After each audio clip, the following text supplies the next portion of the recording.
Ladies and gentlemen, boys and girls, I'd like to welcome you all to the Adam King Show. Today we have a very, very special episode. And first, I want to welcome my sidekick, Rock Breath, to the show. We have just completed 5 shows. We're moving into our 6th show. So we're starting our second hand of shows. And we're starting off with a huge bang. And Rock, I got to say, I am so looking forward to the future. We have amazing, phenomenal guests. I almost want to give these people a list of our roster, but I want to keep it a surprise, keep them guessing every time, you know? For sure. Keep it down. Keep it down. How you been? How's the family? Everything's going great. I'm doing very well. We made a move in the last week. We went from Buffalo, New York to Florida. We're now down in Ocala, Florida, living on a 10-acre horse farm. It's beautiful. That's amazing. You know, I actually get all my food from the farm. I only eat food farm to table. Did you know that? No, I didn't know that. In fact, I'm going to have to start doing something similar. I prepared for myself a fresh glass of organic watermelon juice straight from the farm. And I'm going to say a blessing over this. Blessed are you, creator, master of the universe, who blesses everything with his word, creates everything with his word. Amen. Amen. Wow.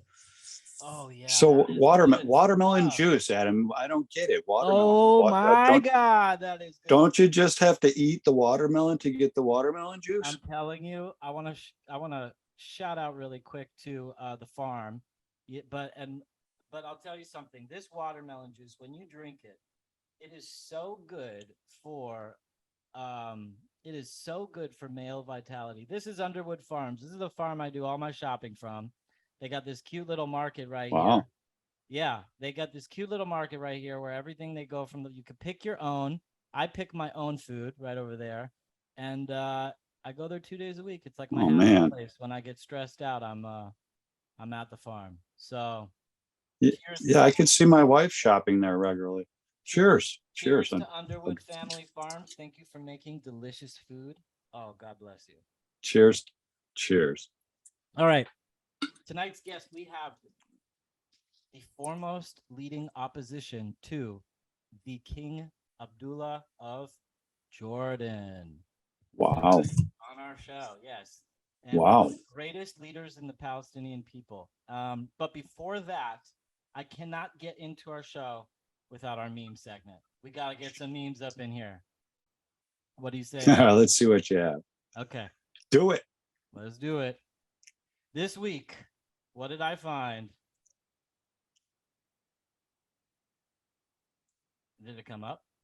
It's not coming. Here it comes. Here we go. Libertarian humor points. These people want more government, and this is what more government looks like.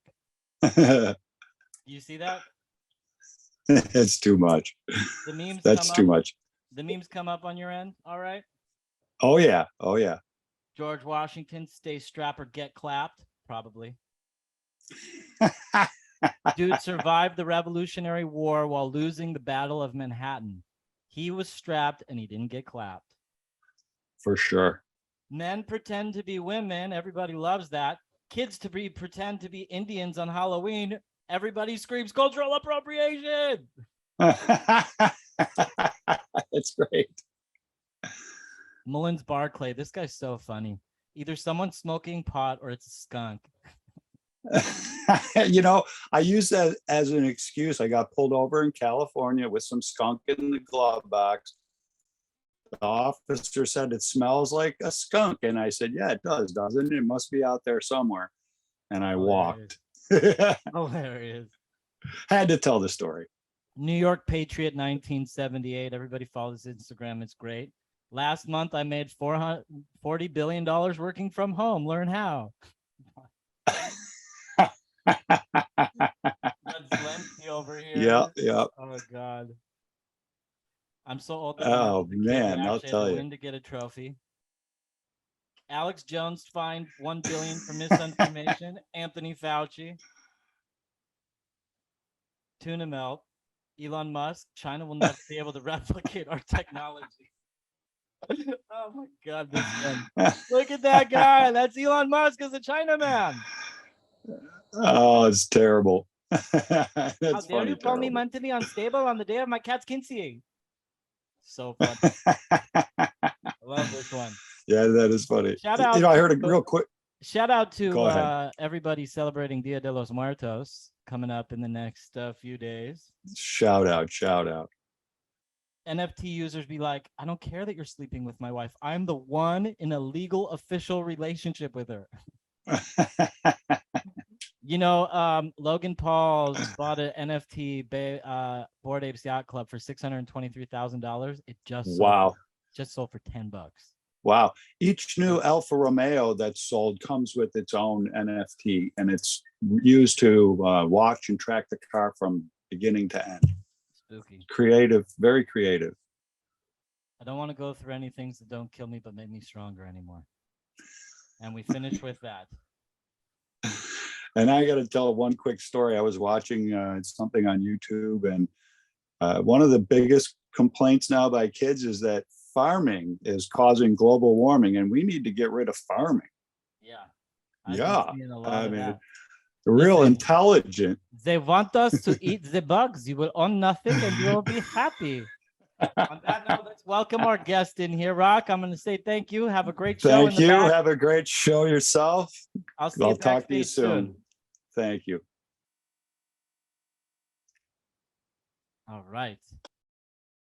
On that note, I'd like to welcome, who is on mute, unfortunately, our unbelievably esteemed guest, Mudar Zahran, leader of the Palestinian people, freedom fighter in Jordan, opposition leader to the King of Jordan, and more importantly, one of my good, dear friends of many, many years. Welcome to the show, my friend, my brother.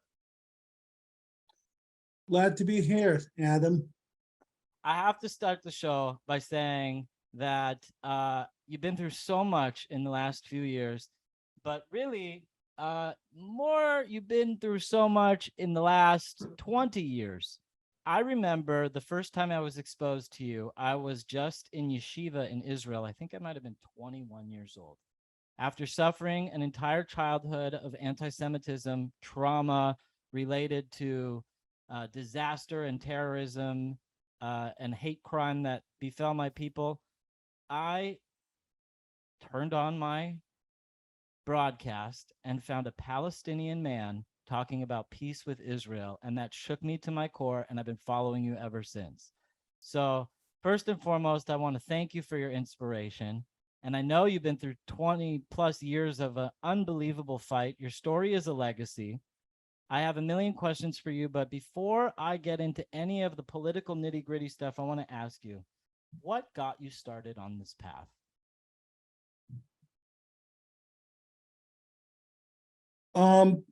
My mother. I was 10 years old, and we were living in Saudi Arabia. My dad was kind of like CEO of one of the largest companies in Saudi Arabia to this day. And my mom managed to get her Pakistani British friend, a Muslim friend, to sneak a VHS video. Those were the days of VHS video cassettes. And she snuck a video from the UK to Riyadh, Saudi Arabia. This is in the late 80s, about the Holocaust. And my mother, a 10-year-old, made me watch a 60-something video on the Holocaust, which was a lot. Wow. And I remember seeing those bodies, crumbled on top of one another. And to this day, I remember the words of my mom echoing in my ears, telling me, this is haram. This is not allowed in Islam. This is wrong. Hitler was evil. And so there's no drama here. To be honest, I was gifted with incredibly, incredibly good parents. And they've raised me well. And also the fact that I went to the United States at a young age, that made all the difference. I had a lot of Jewish friends at school in New Hampshire. and then a lot of Jewish friends at the university and graduate school. And I managed to see the human in them, but the moment of awakening was when I returned home to Jordan to find the country in a position where basically everything's wrong, no freedom, no human rights, and hatred promoted as a commodity. This is where I've decided that it's either that I do this or I don't. God manifests his will through a few good men and women. What would have happened if Prophet Moses, sallallahu alaihi wasallam, the most mentioned prophet in Quran is Prophet Moses, peace be upon him.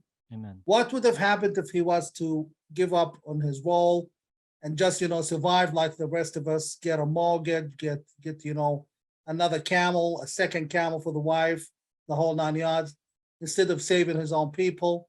So it's my conquest to set my people free and let my people go.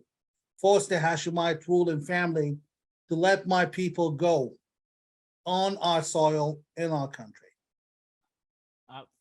Unbelievable story, and I want to bless your mother, Baruch Hashem. What a beautiful soul. What an awake and wise human being to be at that time in such a dark shadow of a place of monotonous opinion and censorship. And it just goes to show you that a little bit of media has the power to dispel tremendous untruth. And I hope that our show tonight can potentially do that for our world that we live in. And it's a beautiful story, and I like hearing that. I don't know these things about you. I just know of your work and your dedication to your cause and your humanism, but it's nice to hear these organic humanistic stories that create the passion that people like us engage in when seeking the change that we wish to bring to the world. So I commend you for that. For our listeners, I want to explain the history of Jordan a little bit for them in case they're unfamiliar. The Hashemite kingdom was originally in Saudi Arabia, and the Hashemites are the proper descendants of the Prophet Muhammad, who were chased out by the Saud family. What year was it? I'm sure you have the history a lot more accurately than I do. 1920. 1920.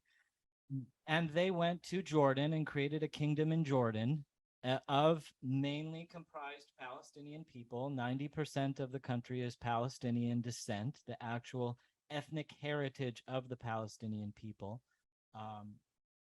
Prior to 1920, it's important to note that in the land of Israel, the population was very, very small.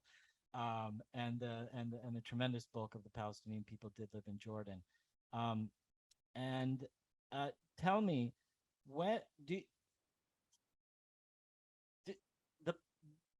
I don't want to focus this episode on problems or solutions. I want it to be a conversation more humanistic. I know who you are. I love you and your work. I always have. I've always been an admirer of your passion and your intelligence and your ability to speak in front of an audience that doesn't want to let you speak.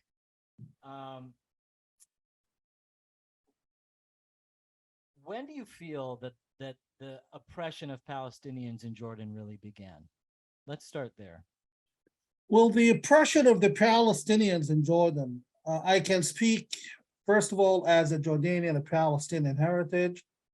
And in addition, I can also speak from claim authority over this, because I've done a PhD at one of the top schools in the United Kingdom. And my PhD was about the Hashemites and the Arab-Israeli conflict. Mm-hmm.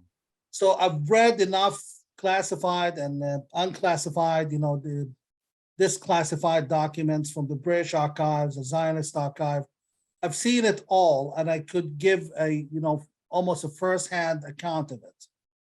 The first problem began in 1948, when the Israeli War of Independence began. let's set the record straight. The Israelis, the Jews in Palestine, and this is important for the listeners to get the correct historical context. They were not seeking particularly a Jewish state per se. They were seeking their own independence on what they believe is, Eretz Israel, the homeland, which is, an undisputed fact that they've been there 3,000 years ago or so. And long story short, fast forward, the attacks on the Jews and then the reprisals, counterattacks turned into a civil war in Palestine. And the civil war, the Britons picked the exact worst time to leave, and they left, and there was war from both sides. 6 Arab countries or so decided to get involved and attack the newborn Jewish state.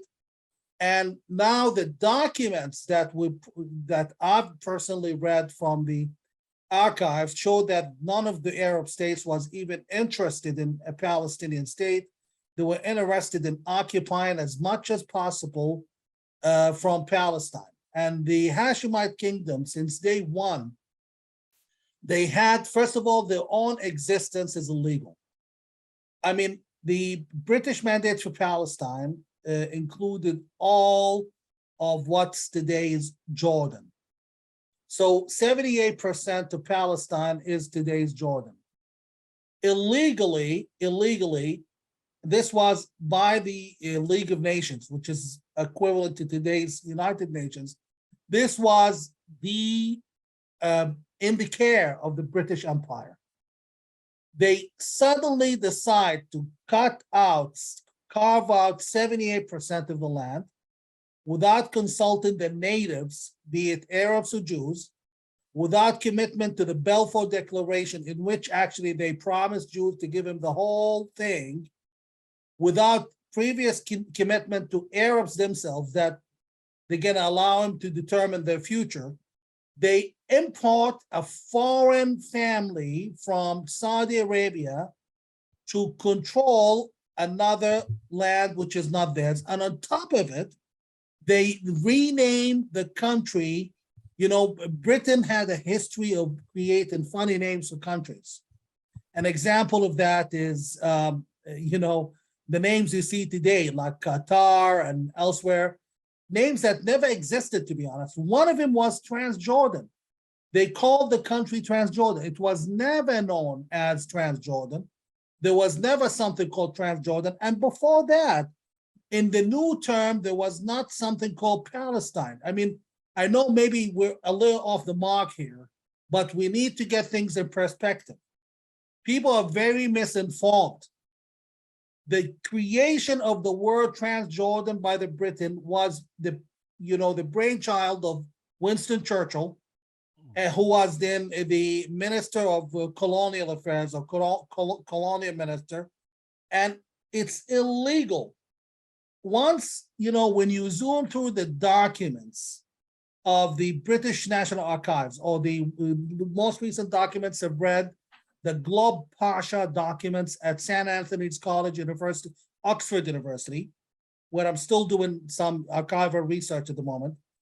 It shows the locals of the Palestinian Arabs begging the British commanders of the Arab Legion to give them a break because the Hashemite kingdom was abusing them. I landed on a document from a village called, I landed on a document in which the villagers of Tubas in the Judea and Samaria, near Shechem, near Nablus, were begging Glob Pasha to relieve them of the enslavement by the Hashemite kingdom. Wow. They used. What year was this? This was 1949. Wow. 1949. The horrendous thing. They mention how the Jordanian army marched into the city and pulled out the men and rounded them up and forced them for slave labor without money or food. And because they were villagers, when they were rounded up, They were unable to work in the field, so their families starved. And they thought it was temporary, and they told them it's for jihad, it's for the purpose of defeating the Jews, the infidel Jews. And it turned out that they enslaved them for a whole year doing services to the Hashemite kingdom for free. It goes beyond that, my friend. There is something, let's look at it. How do we determine borders between countries? What determines the American borders? Why shouldn't the American borders stop at Delaware or stop at Colorado? Why is Texas a part of the United States? Because the U.S. won the war against Mexico. Correct. That's the reason. So the borders are drawn by where the last victorious soldiers could stand. So 1948 and 1967, we lost the war against the Jews. So we are left with 78% of Palestine. All of the so-called Bedouins of Jordan, they're all of Palestinian ethnicity, in the sense that they speak the same language, dialect, they eat the same kind of food, they have the same last names, and they are genetically the same. Then suddenly we find the regime, the oppression of the Palestinians in Jordan. First of all, the majority, up to 95% of Jordanians are Palestinians. There's enough substantial evidence to that, which we won't be discussing today. But the argument that they are only 60 or 70 or 80% is a joke, because I have a document showing that. You think it's more than 90%? It's way more than that. And there's, documents leaked by WikiLeaks, U.S. Embassy, Amman, Jordan.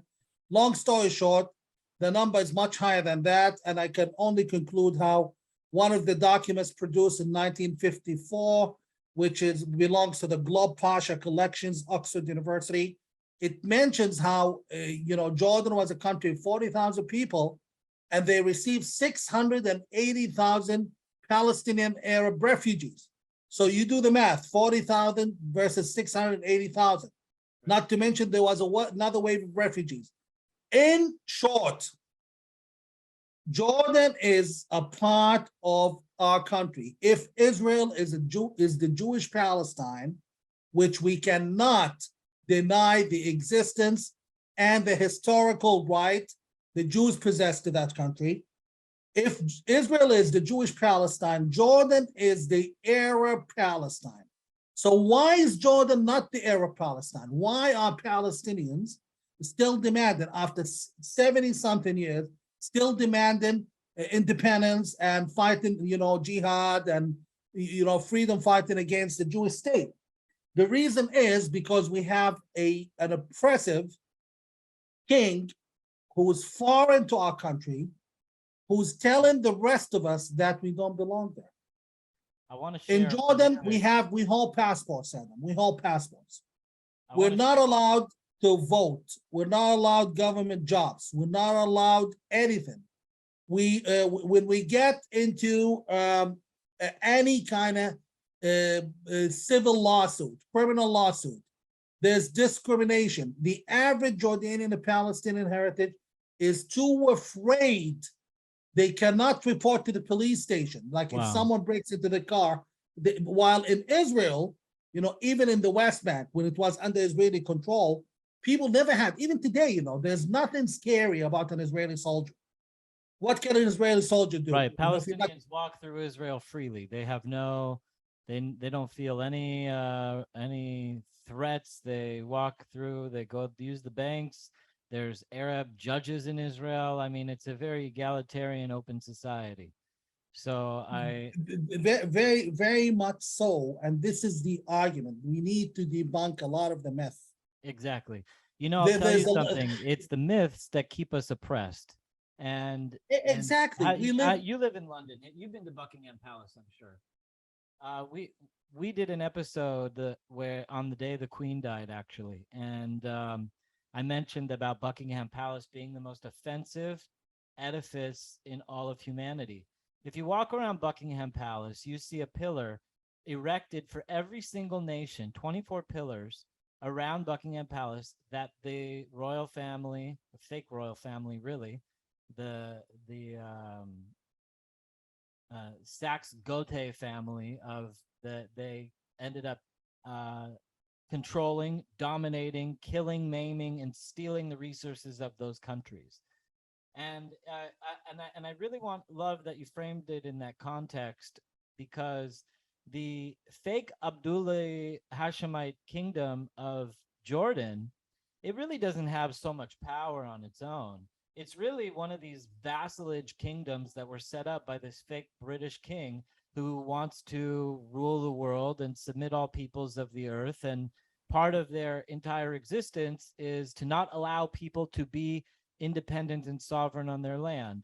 They always have to have an ability to confuse native culture and leadership. And if you look at the Jordanian people, and then I just showed a flag, I'll show that flag one more time for my viewers.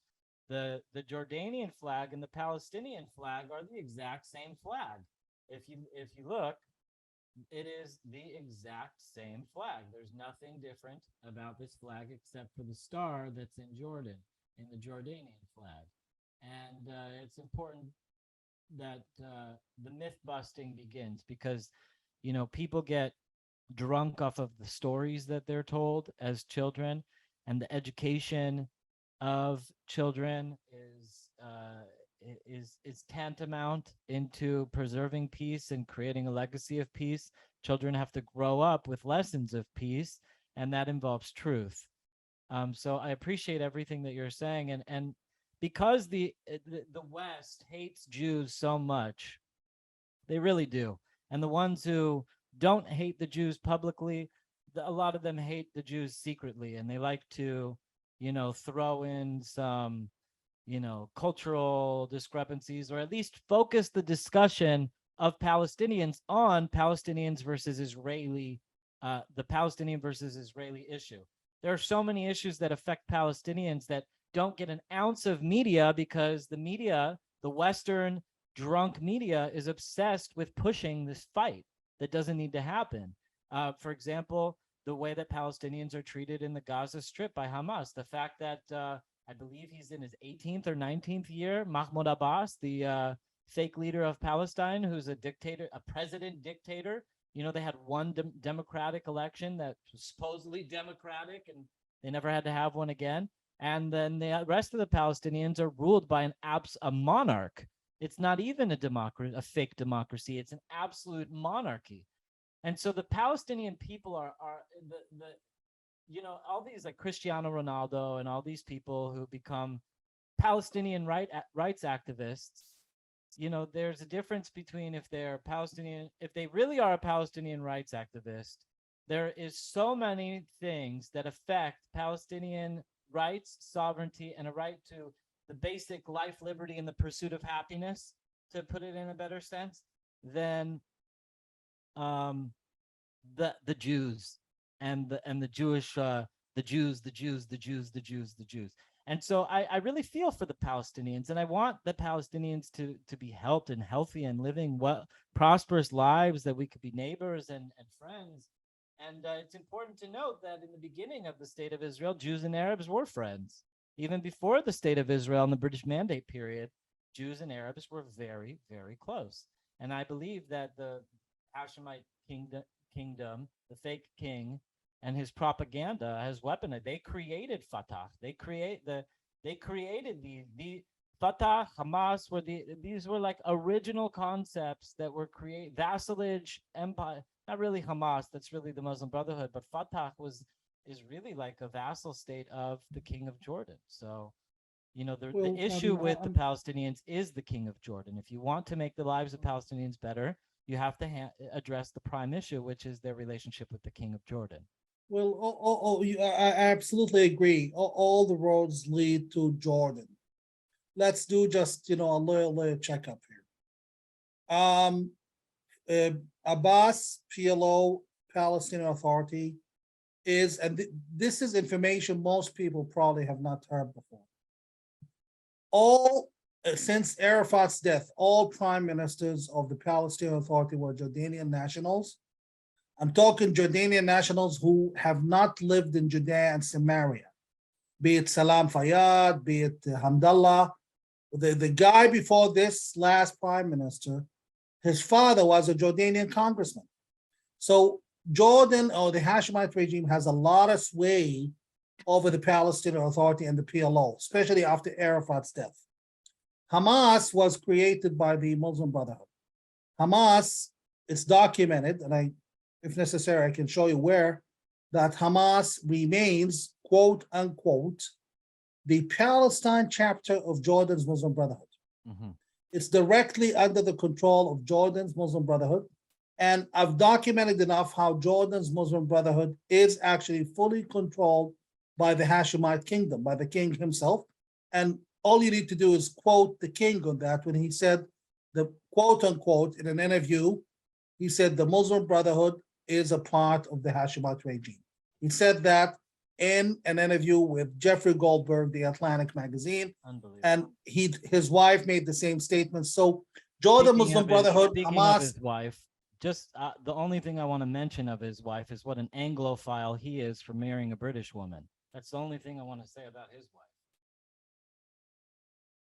his wife is Palestinian Jordanian. I thought that his wife was British. No, his mother is British and his wife is Mother Palestinian. is British. That's what Yeah, it is. yeah, and that's that's another drama side to it. And how do Palestinians feel about that? I know in Judaism you're When she- only Jewish if the mother's Jewish. Do you have that too? Absolutely, because we have a lot of Jewish heritage, the Palestinians, especially Right.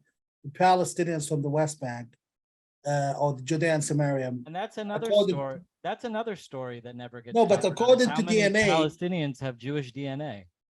According to DNA test, at least University of Hadassah study, we're talking 82%. So whether you believe in that or not, what we have is there's incredible, resemblance between tradition and oral values between the Palestinians and their Jewish ancestors. One of them is they consider the son of a Palestinian woman a Palestinian. So with that being the case, his wife is Palestinian, and this is another drama in motion. When she became queen, we thought that, we, the Palestinian majority, eventually we have someone in the palace. We thought she would be Queen Esther. She turned out to be just worse than her husband. As we speak today, the Palestinian people, look how much trouble we go through. Okay, first of all, we are cornered. Israel doesn't allow Palestinians to use Israel's own airports for obvious reasons, for security reasons. Yeah. On the other hand, so Palestinians, when they travel, they have to travel through Jordan. Humiliation at the borders, blackmail, high fees, interrogations, sexual harassment of women, all over the place. Then Palestinians in Jordan, they don't have access to anything. They pay their way through taxation without representation. On the other hand, the Jordanian state-controlled media is always humiliating and insulting the Palestinians openly. When we see soccer matches or football matches, there's been even U.S. intelligence cables about this. They send people working for the Jordanian intelligence, particularly to call out the Palestinians with very nasty names. Just a week ago, a 12-year-old was killed after a football match just because he's a Palestinian. He was killed by a 16-year-old Bedouin kid. And the saga, the tragedy continues, and there's more to that. They take our money. Without what was Jordan before the Palestinians arrived? Nothing. It's my country. I love it, but there was nothing. Right. We are like proudly the Jews of the Middle East. We are the Jews of the Arabs. I almost think that the British called it Transjordan because they would pass over it, like trans. Exactly. There was nothing. You look at the history, there's nothing. There's, ancient places like Petra, but there's nothing modern, nothing that was built before early 1920s. Like it's something 500-year-old building. So with that being the case, this is my beloved country, but I'm sorry, we've built it from nothing. We are dubbed the Jews of the Arabs. And this is a name I take incredible pride in. We built countries like Kuwait, We've built countries like Qatar. Yeah. We have contributed to the very early infrastructure of the United Arab Emirates. And rightfully so, they paid us for that generously. But on the other hand, we built Jordan from nothing.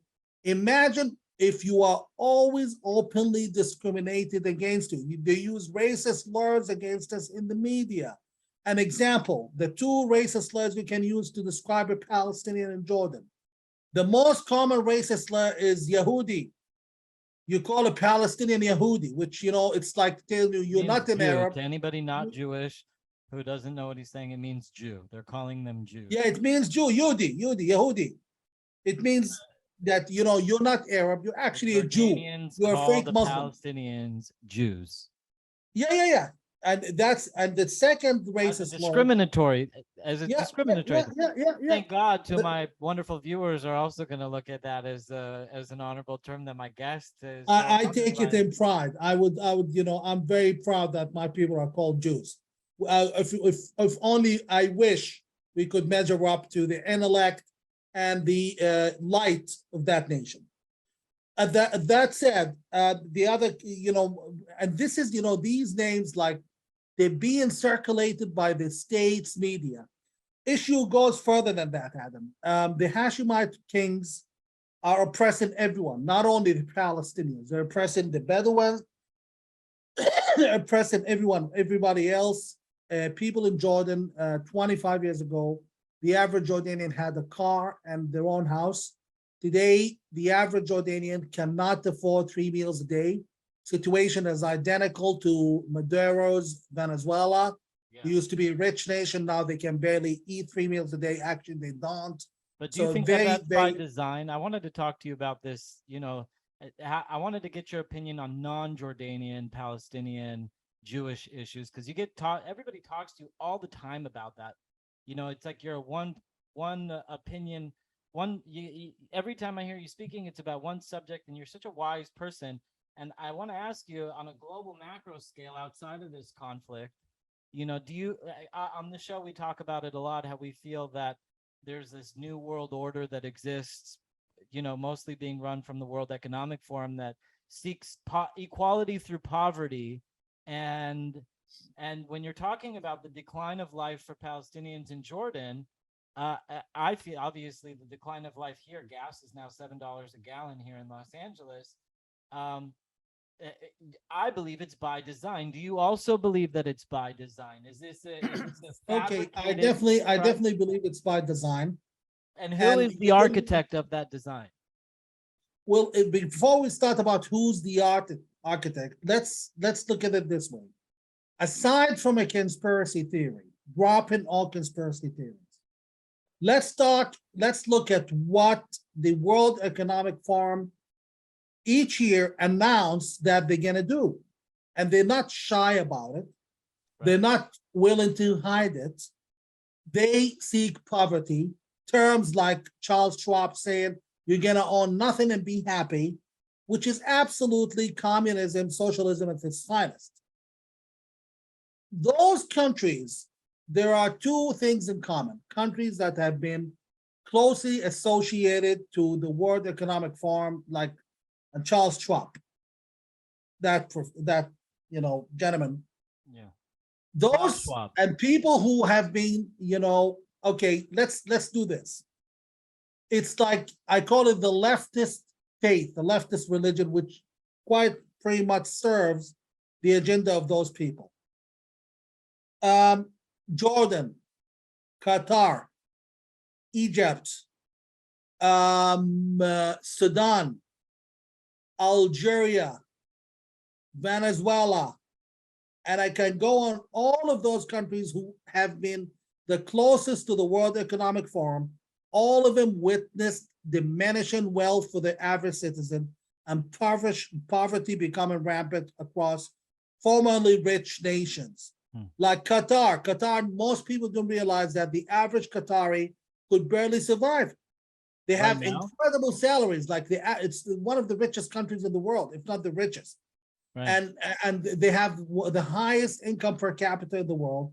And the country was made by the Qatari government to be so expensive the Qatari would make $200,000 a year, and by the end of the day, they wouldn't have $500 in their pocket. So the model is widespread, which is again Charles Schwab concept of you'll own nothing and be happy, quote unquote.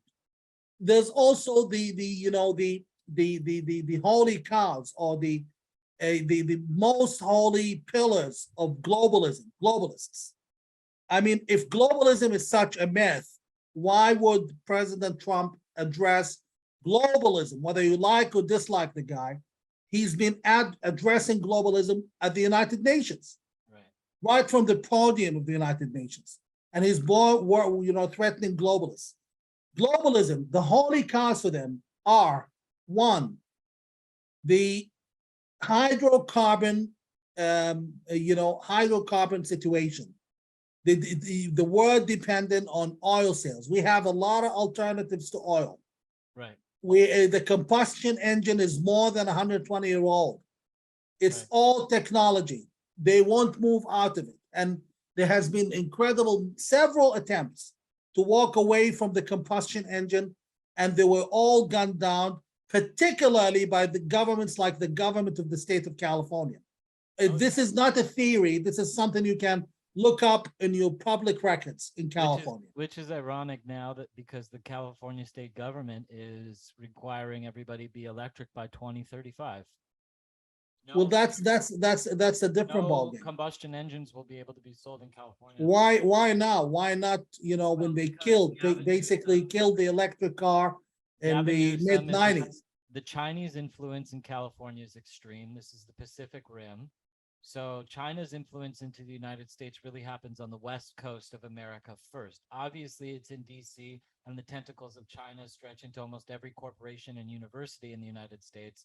But as far as government is concerned, where foreign governments buy local domestic politicians, China has a tremendous influence in California. Now, China wants to develop its lithium capacity far greater than its oil capacity. Lithium is much more stable for China. China could own lithium globally for the next 100 years. And all that's needed is to exact the same model that was done for the combustion engine with the electric vehicle. And the funniest part is that they have all the environmentalists leading the charge for them when it's one of the most harmful things to the planet. So, okay, but the whole, oil dependency, the world's, dependency on oil, the world's reliance on oil is also connected to something else, which is also one of the pillars of globalism, which is the Arab-Israeli conflict. The Arab-Israeli conflict helps a lot of their agenda. For example, countries like Germany, countries like the European Union.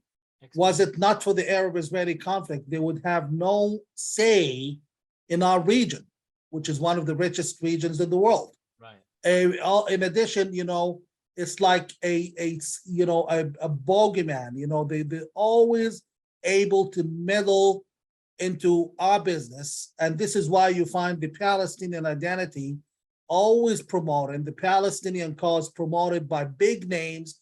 Who I'm not really convinced that Ronaldo, like Cristiano. I'm not convinced Mr. Ronaldo, who was so mad he broke the phone of a 12-year-old, a 14-year-old autistic boy, if you remember that video. Right. I don't think he's kind enough to care for the Palestinians. And I don't, other names like Gigi Hadid, Bella Hadid, you find people all over the place. It was so bizarre that the Hadids came out after Kanye West's tweet, and they were the ones trying to lead the charge against anti-Semitism. Well, I've seen that game being played back and forth. I see the globalist forces trying to promote the Arab-Israeli conflict to the fullest. That's why many college journalists have made themselves rich just writing about the conflict, even though they knew nothing, but they keep writing that there's no hope, that it could never be done with, and keeping the status quo. I can name some of the big names. The third most important pillar is Iran. Iran was the brainchild of Jimmy Carter and the CIA. Some listeners might tell you who you got another David Icke on your show. No, I'm not David Icke. I respect the man.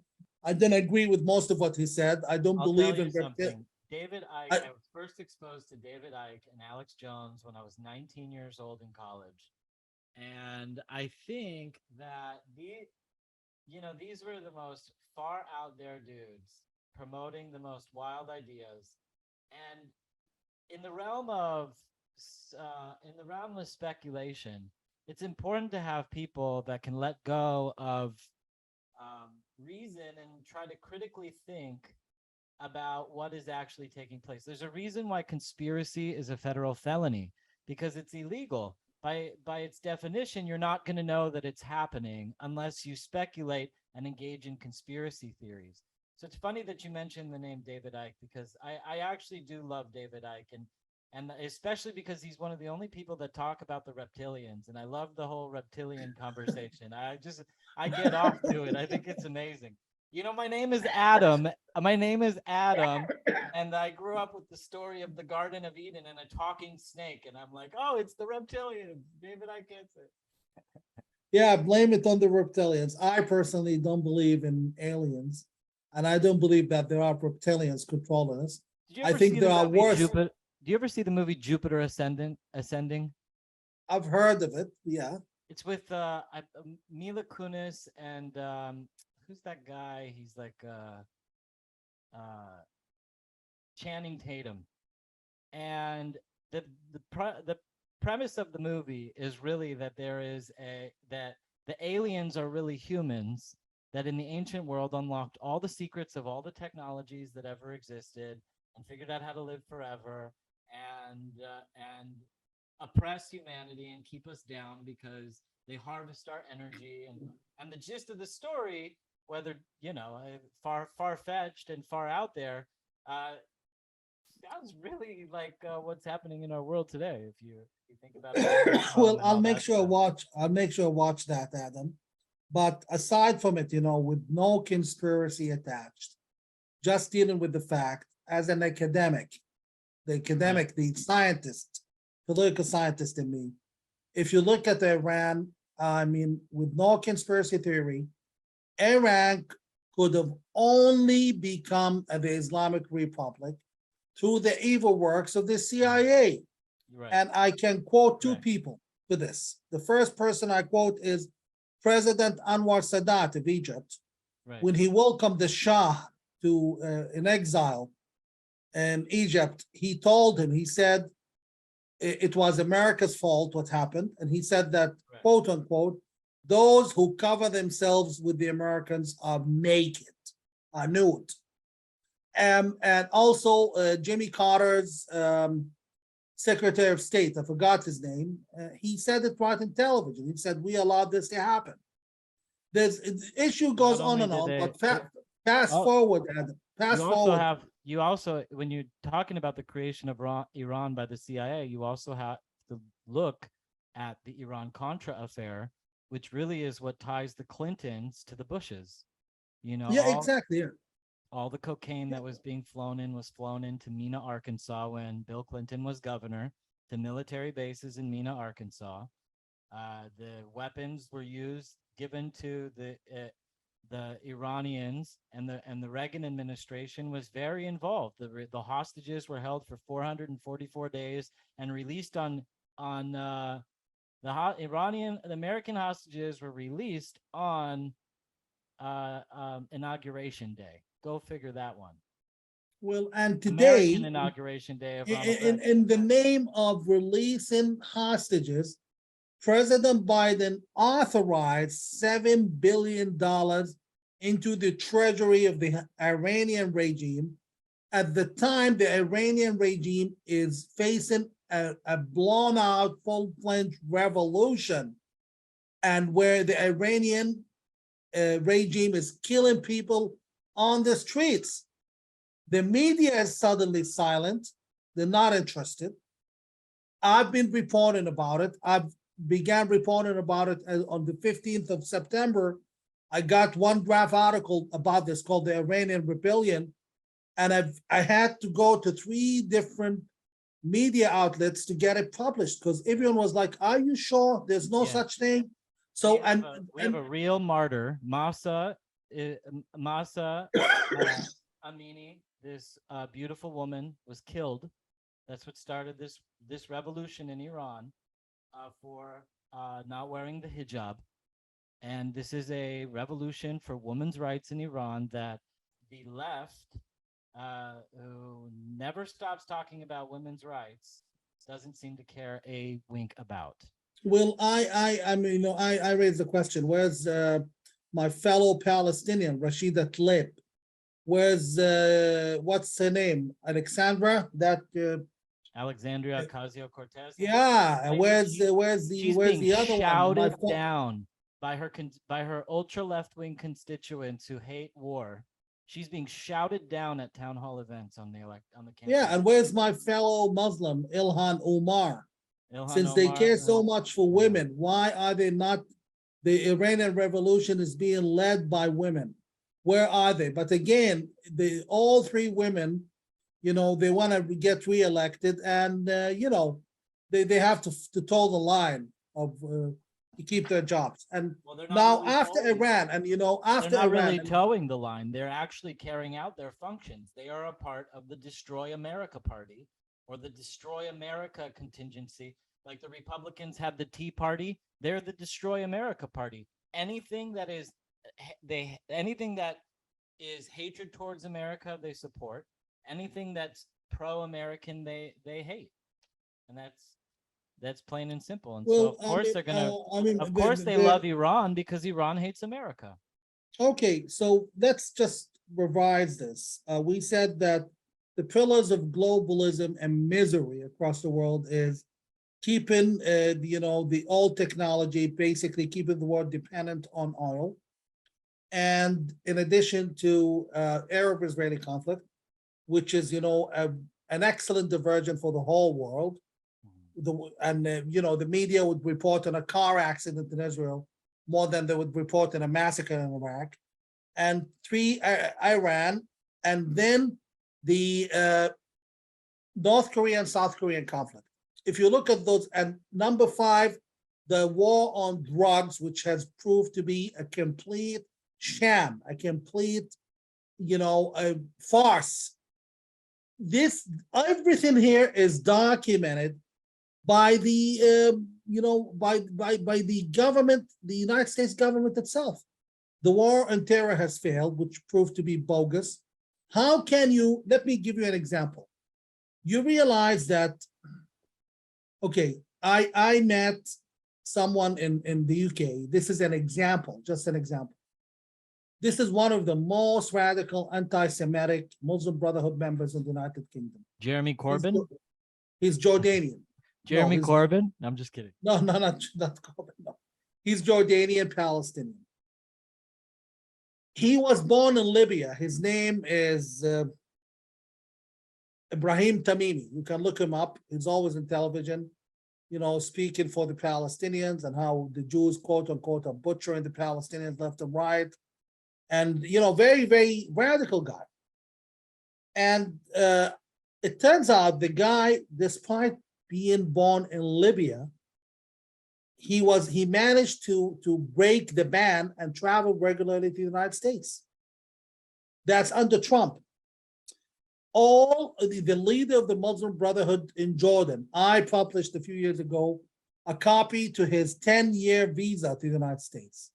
Muslim Brotherhood members, they get put in jobs, they have connections to different administrations, except for the example, when after 9/11, when Bush Jr. was deporting Muslims left and right, when he was deporting gas station workers, deporting PhD student. In one case there was a PhD student in his final semester.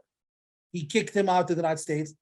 He was meeting with CARE, the Muslim Brotherhood, right, in Washington. Those guys, you know, Osama bin Laden is a former Muslim Brotherhood member. And this guy who wants to save America from the Muslims, who launched a witch hunt of Muslims in the United States, is meeting with admitted terrorists, Muslim Brotherhood in the White House. Right. And further, Morsi actually you came know, to Mohammed Morsi actually spent the night in the White House under Obama. He was a sleepover guest in the American most sacred house, the most sacred house of America. He slept over. He spent the night. They had a pajama party, and I'm sure they had a pillow fight with Michelle Obama. Okay. Okay. So that said, I'm gonna ignore that remark, but that said, the doors are gates of the West, though. I will Gates say of the this. West. I think Michelle is a very beautiful woman, and I joke and I say it in jest. And it is quite funny, though, how Obama cared so much more for the gay agenda than he did for the African American agenda, who ushered him in on the backs of unbelievable leaders like Dr. Martin Luther King and Malcolm X. And he could have been the final jewel on the crown of African American civil rights activists, but instead his biggest concern was gay rights activists. And so I say Michael Obama in jest. Michelle is a very beautiful woman, and if there is a possibility that Michelle Obama is a trans woman, she's a very beautiful trans woman. I'm not here to judge, but I do think that the Obamas would have done a lot better serving the interests of the Black community more than the gay community. Well, I mean, I definitely have nothing against gay people.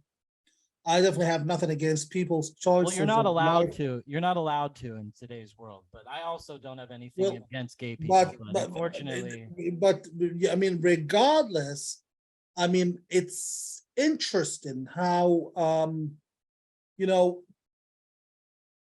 the several administrations, including the current one, are so obsessed with particular agendas over every other agenda there is.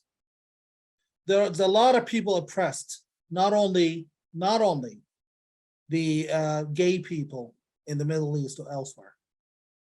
There's people oppressed in America. Where's the freedom in America, the land of the free? When I went there as a child, I thought I was in heaven for a good part of my life. Freedom. You remember America in the late 80s, early 90s. You can really feel the freedom of movement. What freedom in America? The hatred of globalists towards the American people, because they're the only people with the Second Amendment, the only people who can fight against oppression and destroy the globalist dream of turning us all into another model of Stalin's Russia, or Stalin's Soviet Union. So look at you guys. You have an incredible, first of all, you didn't have healthcare. How can the strongest, richest country in the world, who's throwing away money left and right for no reasons, giving money to dictators like the King of Jordan, dictators like the president of Egypt and even Algeria, and throwing all that money to dictators while you can't take care of your own people at home. Obamacare, which was designed to destroy the middle class right to healthcare.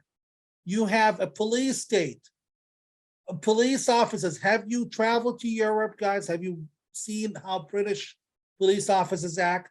Why are those, officers in the United States are so rude and intimidated in most cases? They weren't like that when I was younger. They were not even close to that. It's all by design, by training, by vilifying the people, by creating a gap. This is all to control the American people. Right. How many people are in jail in America over trivial things like having a small amount of marijuana, traffic violations?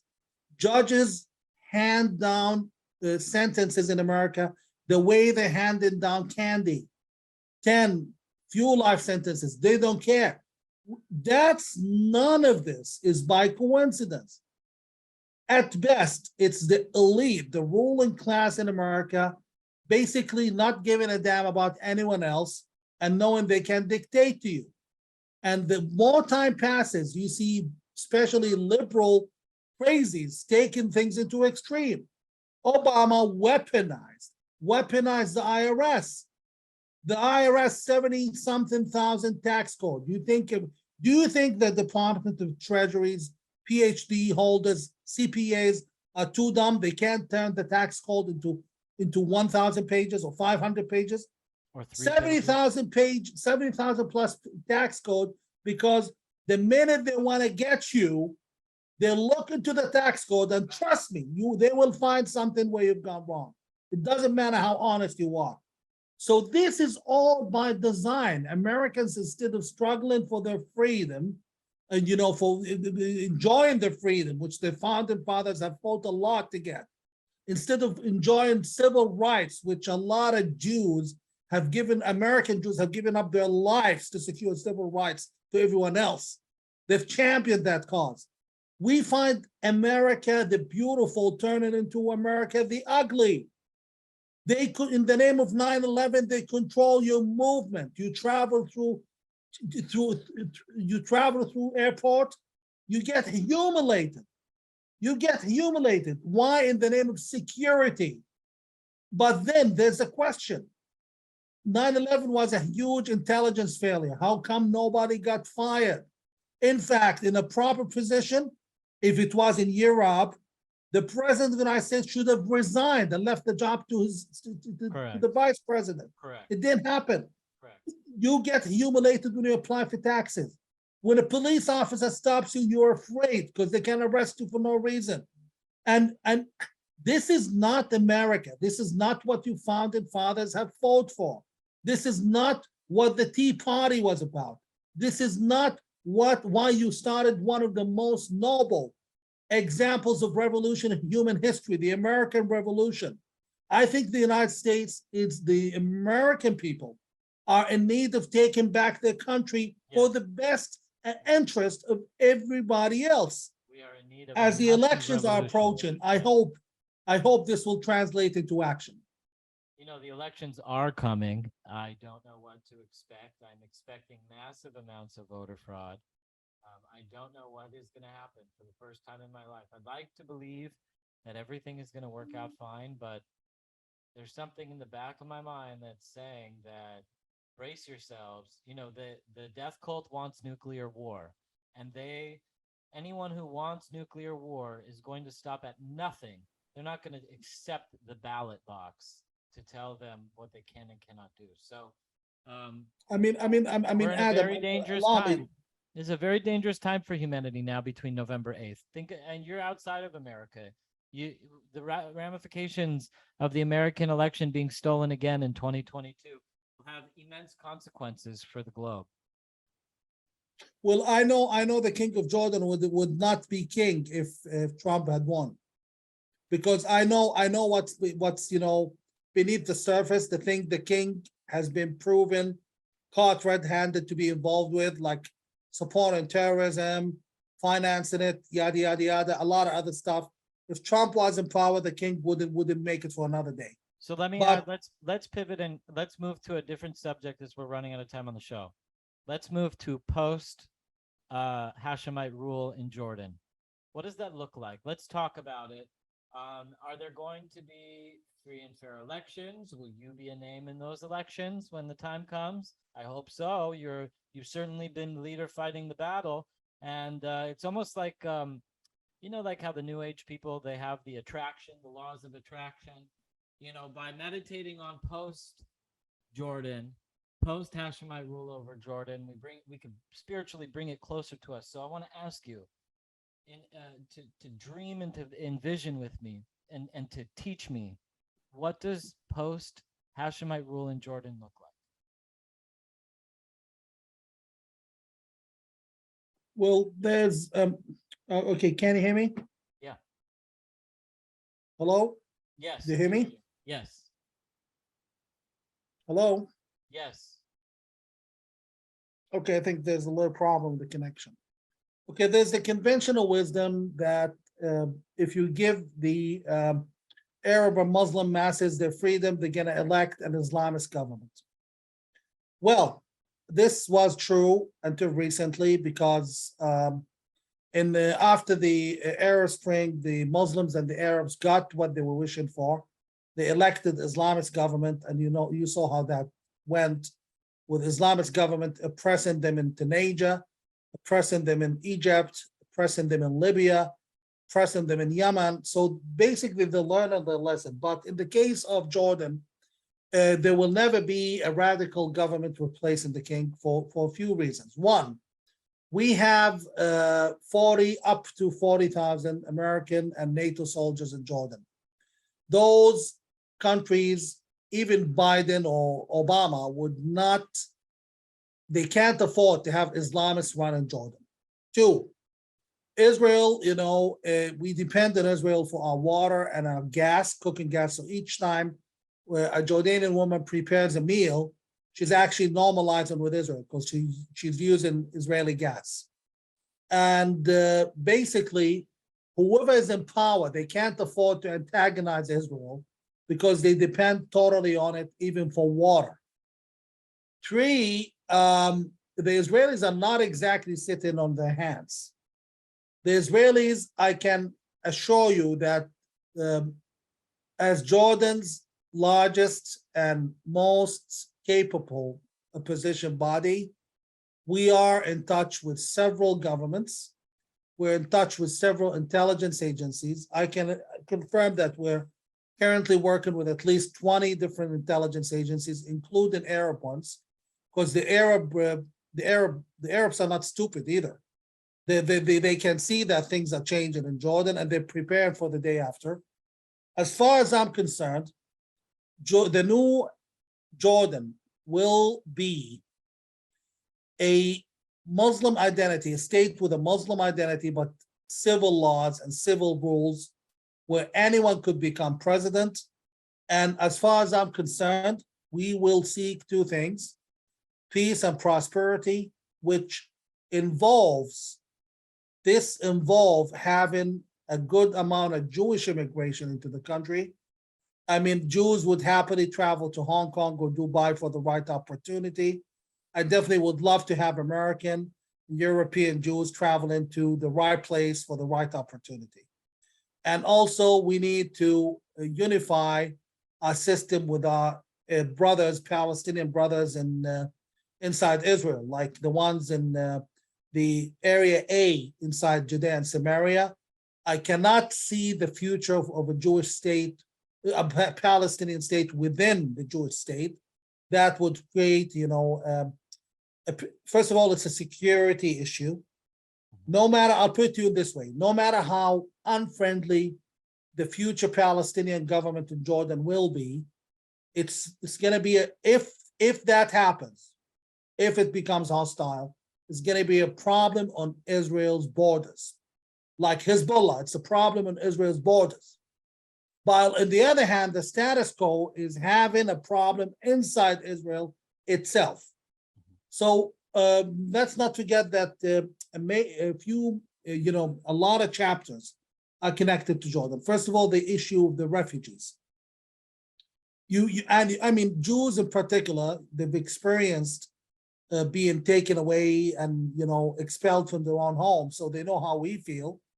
And those refugees who have the right of returning to Israel, they cannot practice their right. If they practice it, Israel would cease to exist. So the only method is we need to welcome the refugees. And by the way, all of them, most of them hold Jordanian passports, like the Palestinians in Syria. Most people don't realize that most of them are Jordanian nationals. And believe it or not, the Hashemite kingdom won't allow them, would renew their passport, but won't allow them to return to Jordan. So we would welcome our brothers and sisters, which would create economic prosperity and start rolling the economic cycle. And in addition, number one policy, zero tolerance for Islamists and radicals. Amen. The future Jordan will have a counter racism law, anti-racism, anti-hatred laws, where if you call out Jews and start, insulting Jews and their religion, it's a crime punishable by law. I cannot afford freedom of speech, First Amendment, the way you have it in the United States. I cannot afford it in Jordan because I have radicals I have to deal with. And that's why one of the top things we're going to do is exterminate the Muslim Brotherhood in Jordan. Muslim Brotherhood in Jordan is loyal to the regime. So it's basically the regime's party, like the Chinese Communist parties Yeah. in Like the China. North Koreans for the Chinese. Exactly. And that's why we need to get rid of them quickly, because they are the regime's people and they're dangerous. You know, Jordan is like the university of all terror groups. And let me finish on this very strange story I can never forget, which your listeners might find entertaining. When I was still studying in the United States, I was, I think, 22, actually younger than that. I would say 19, 20. And I went back to visit my parents in Jordan, and I saw, this is in Jordan, in an area called Swaleh, which is like a mile away, exactly a mile away from the king's private mansion. And I saw this very strange looking guy. He was incredibly tall, like 6'5". He's driving a Chevrolet Caprice, not a new model at the time, not a late model. And the car had Saudi license plates. And the guy looked like strange. He's 6'5". He's wearing a turban on his head. And he actually looked quite, he's got this, dazzling smile, nice teeth, nice, quite an outstanding guy. And I remember him, one time he gave me this, passing by every day in his car, he gave me this very nice smile, looked me deep in the eye and waved his hand and said, "Salamu alaikum," something like that. But I couldn't hear him. He's inside the car. So the guy left a mark in my memory, and I couldn't tell who the guy was until I saw the guy a few years later on American television. It turned out to be Osama bin Laden. No way. What Osama bin Laden incredible was story.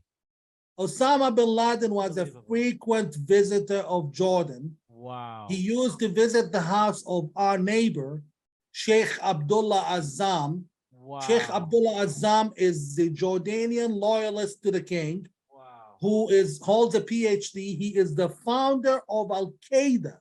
Oh my God. So Al-Qaeda was founded by the Muslim Brotherhood of Jordan. Right. I can give you names, the whole 9 yards. Few people realize that the number one aide to Osama bin Laden, his name was Majali, and he's a Jordanian, and he's still free in Jordan. Jordan's connection to ISIS, the Hashemite kingdom, is documented by Reuters, Daily Mail, New York Times, and Russia Today. They sold them weapons. They've sold them British and American weapons, and they've sold them the Toyota cars. So all roads lead to Jordan. And let me finish on this note, Adam, and thank you much for having me today. When Jared Kushner began his Abrahamic Accord, I cannot reveal whom I was in touch with, but let's just say I knew a lot of the right people in DC who could actually whisper into Kushner's ears. I won't claim that I knew Kushner. No, I didn't. But I know people within the establishment. I used to serve in the US Department of State, and I can always know who is who and find my way around. So I passed a message. I said the Abrahamic Accord could never really work without changing Jordan. And then, a lot of messages came back, and one of them was, from someone actually who served in the White House. And he said, like, why so? Why? What's wrong with the king? The Abrahamic Accords, it's like beating around the bush. It's very wonderful to have the United Arab Emirates, a very important country, signing peace with Israel. But you cannot have peace if Israelis still, there's, if you've ever been into Interstate 60, there's an interstate, a highway in Israel called Interstate 60. I've been there. It passes underneath Bethlehem next to Gush Etzion. The Palestinian kids would stand in the. I went to yeshiva in Gush Etzion. Oh, exactly. That the road which Yeah. so when you get out, That's the road. You go left and then head into Jerusalem. That's Route 60. Right. The Palestinian kids would stand on top of Bethlehem with rocks, stones, shoes, sharp objects, and they would throw them at Israeli cars as they passed by. It's funny, How when we were can you kids, have- when we were kids, we used to hitchhike through Route 60. Yeah, see, so you know, this is not peace. Peace could only happen when Jordan changes. Right. There was, let me remind Mr. Kushner, because you know he follows all of these things and he knows what's being said. He had this conference in Bahrain to allocate funds for the peace. Then nothing transpired. He said that he's gonna roll out the peace at other places. Nothing transpired. They thought Saudi Arabia was gonna rush into signing peace. Nothing. Jordan is the stumbling block blocking the rest of the Middle East from joining the peace. It's funny, actually. Jordan, once changed, will solve the problem of the refugees, the problem of statehood, and the bigger problem, which is economic and social exit for the Palestinians inside Israel, basically in Judea and Samaria. And on top of it, will solve the problem of a Waqf. Waqf, the king of Jordan controls the Al-Aqsa Mosque on the Temple Mount. The Waqf. The Waqf He is, is- for my viewers who don't know, the Waqf is the religious institution that rules over the Temple Mount. Well, Israeli government, you know, has made the statement, I think it was in 2014, in which the Israeli government itself said that Jordan, quote unquote, was involved in action and incitement in unrest in the Waqf or the Temple Mount. Absolutely. So the Waqf, the Al-Aqsa Mosque is under the king's control, and he, you know, he's basically a monkey in the middle. He's not a Jew, he's not a Palestinian. He has nothing to do with it. Why is he controlling it? So we need to get rid of this guy through peaceful means in order to achieve peace. We need to get rid of this nonsense. And let me conclude on this note. You can verify this with the top intelligence, upper echelon of intelligence agencies in Israel. The king's intelligence controlled the Arab streets in Jerusalem. The unrest, the terror attacks, the stone throwing, the harassment of Jewish worshippers. Every terror attack that takes place in Jerusalem in particular, is controlled by Jordan's king intelligence. This you can verify with anyone in the know in the Israeli establishment. This man has to go, and I promise everyone, just that the way God gave the power to Prophet Moses to bring down Pharaoh, Prophet David killing Goliath, I'm gonna win this fight, and I'm afraid of no evil. Thank you for having me today, Adam. Amen. And I hope that we could sit in the presidential palace together and drink coffee, looking back on our what appears to be a 15+ year friendship. I'm so grateful for our friendship and your continued effort. I pray that this is the year. We just had Rosh Hashanah. Pray that this is the year that your message really blossoms. It is until the time of such holy and noble work that darkness rules, and it is at some time the darkness wanes, and it's messages like yours that will flourish and inspire the lives of millions. And I look forward to that. Do you have time for one more quick question? You bet. A lot of my friends have messaged me. You have supporters across Israel, across the Jewish world. You have millions of supporters across Israel and the Jewish world. And one of the things that everyone seems to ask is the situation with with the Israeli government not allowing you entry. It's something that Jews across the world are tremendously disappointed in our own institutions. And It's not true. You are allowed into Israel. I was in Israel last April. It's not true. Can you hear me out? I was never denied entry into Israel. What is this whole thing? Can you This clear thing the began air with a once and for story. all? This thing began with a story which was orchestrated by a certain Arab Israeli journalist who has a lot of issues with me because he's loyal to Jordan's king. He's loyal to Jordan's king. He's written for Jordan's king, supported, which is fine with me. Khalid Abu Tuwaimeh is fine. I didn't care. He's just a journalist. He's not going to change anything. In 2019, I was traveling to Israel, and it was a secret trip. I was being hosted by someone in the Israeli establishment who held a very senior job. I was his host. Wow. And the minute we arrived at the airport, I was notified that they got wind. Israeli intelligence is very strong.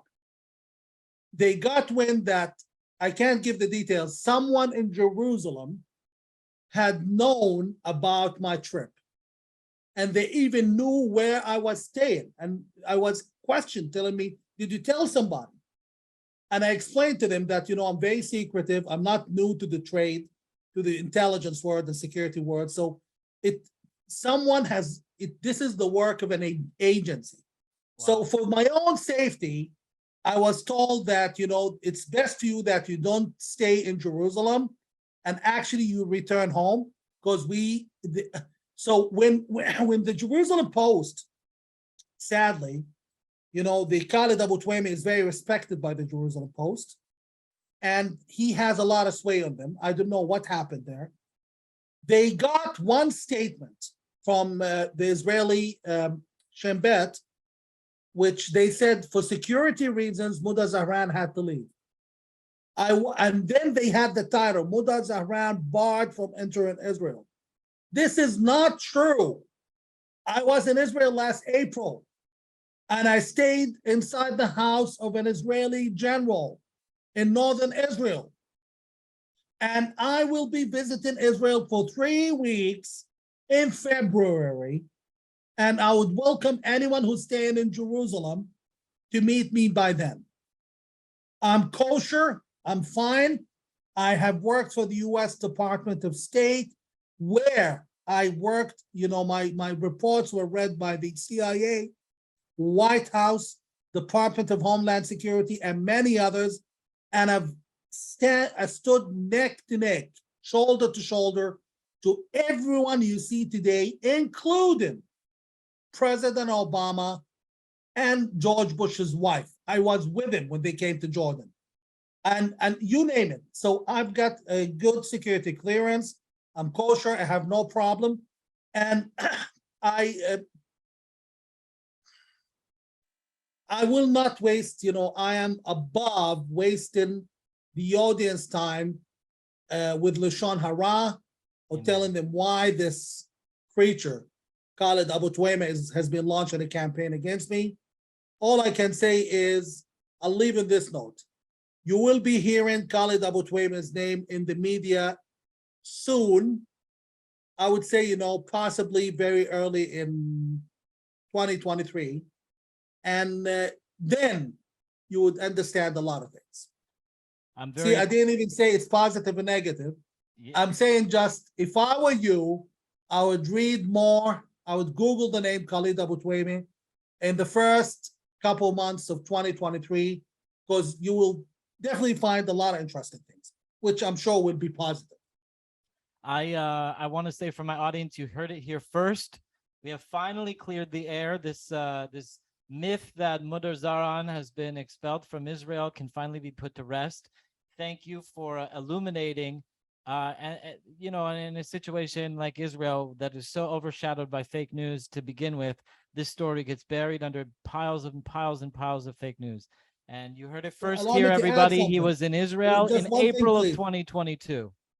Just one thing before I go.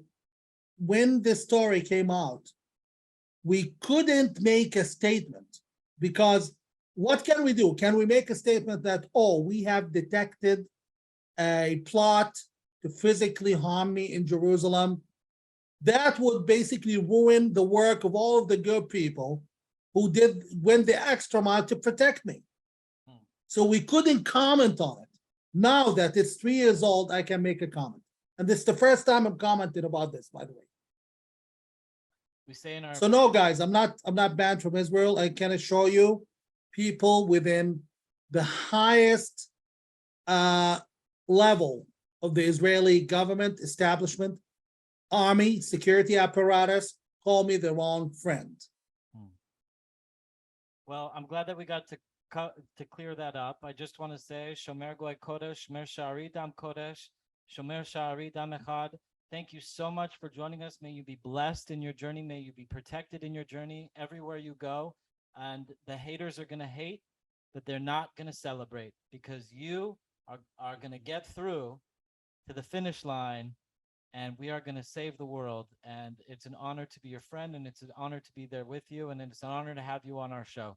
So from the bottom of my heart, thank you so much for joining us today. Thank you all to all our listeners. Thank you to Rock Breath, our associate producer, who does so much behind the scenes, backstage. And I look forward, I really mean that, to a day when I can greet you at the presidential palace in Jordan, and we can usher in a new age between Jews and Palestinians. I look forward to the day I walk into the first Jewish synagogue in Amman, Jordan, and I look forward to the day when my people and yours will be set free from this fake conflict. Amen. I am not afraid. I've been, defamed. People have made, some people like this guy, Abu Tuweme, made it their career to defame me. The power of God is behind me, and thou shall see very soon. Thank you. We're going to have a kibbutz. Thank you, everybody. Have a Laila Tov. Thank you. Wonderful evening. Good night.